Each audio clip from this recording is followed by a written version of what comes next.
Good evening children.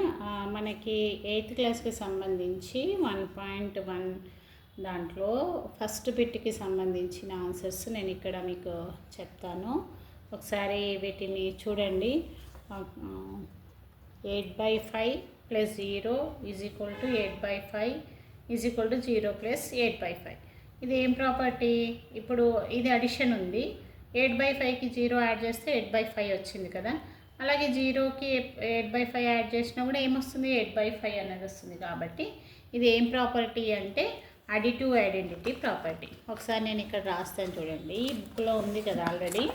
So problem ఉంది కాబట్టి నేను మళ్ళీ ప్రాబ్లం ఏం రాయను, జస్ట్ అది ఏ ప్రాపర్టీ అనేది రాస్తాను. ఓకేనా?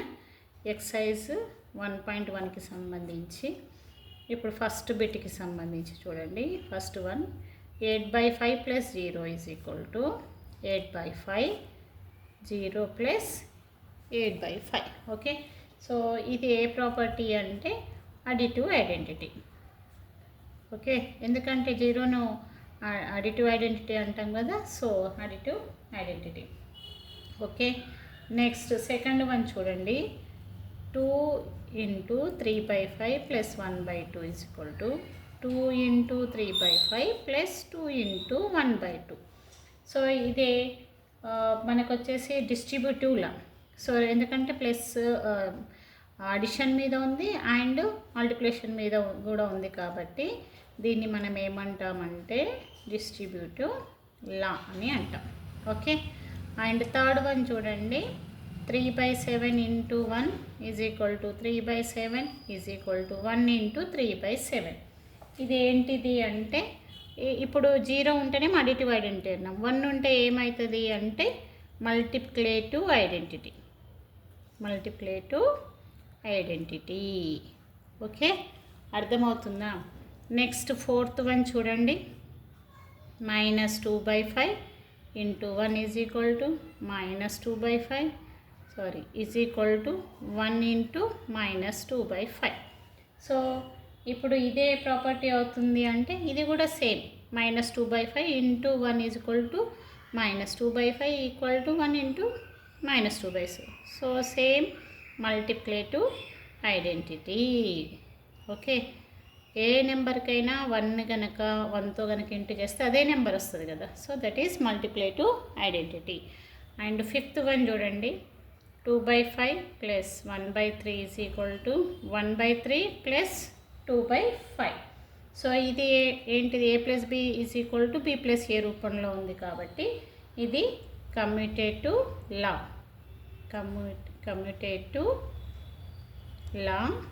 దేంట్లో కమ్యూటేటివ్ లా అంటే అడిషన్లో కాబట్టి commutative law of addition.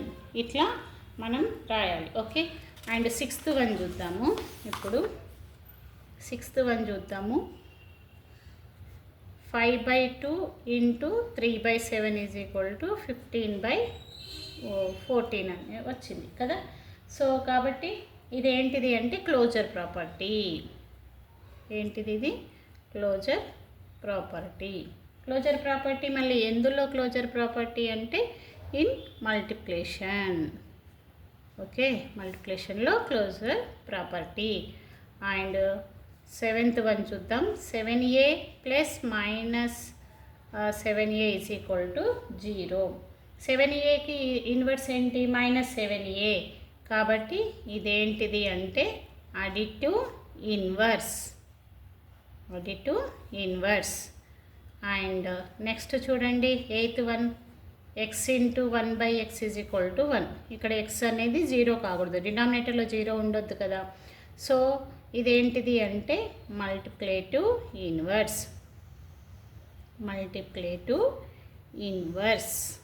Okay, and last చూడండి ఫస్ట్ బిట్లో 2 × x + 2 × 6 = 2 × x + 6.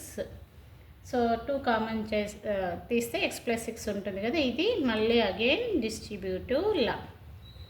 ఏంటిది ఇది అంటే డిస్ట్రిబ్యూటివ్ లా. ఓకే, సో ఇవి ఫస్ట్ బిట్లో ఉండేటటువంటి ప్రాబ్లమ్స్.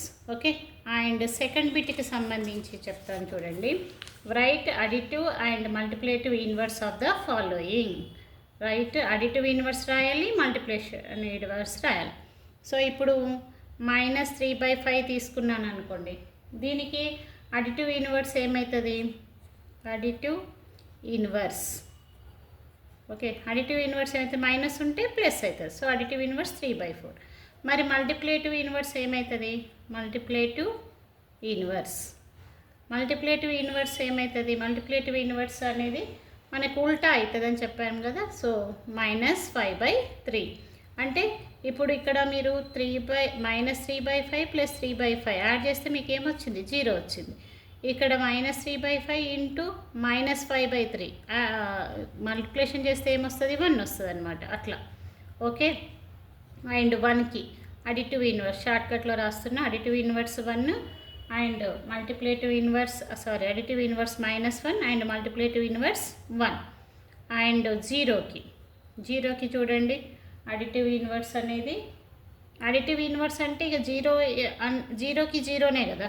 ఇప్పుడు జీరోకి -0 అట్లా అని ఏమి ఉండదు కాబట్టి ఇక్కడ మనం ఏం రాయాలి? Does not exist. And multiplicative inverse కూడా మనం ఏం రాయాలి? డస్ నాట్ ఎగ్జిస్ట్ అని రాయాలి. ఓకే, నెక్స్ట్ 4th వన్ చూడండి. 7/9.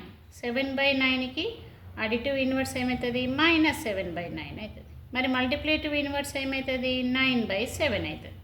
ఓకే, లాస్ట్ వన్ చూడండి, 5th వన్ మీకు కనబడుతుందా ఒకసారి? ఇది 4th వరకు ఉన్నటువంటి ప్రాబ్లమ్స్. 5th వన్ నేను ఇక్కడ రాస్తున్నాను చూడండి. ఓకే, -1కి అడిటివ్ ఇన్వర్స్ ఏమవుతుంది? -1కి అడిటివ్ ఇన్వర్స్ మైనస్ ఉంటే +1.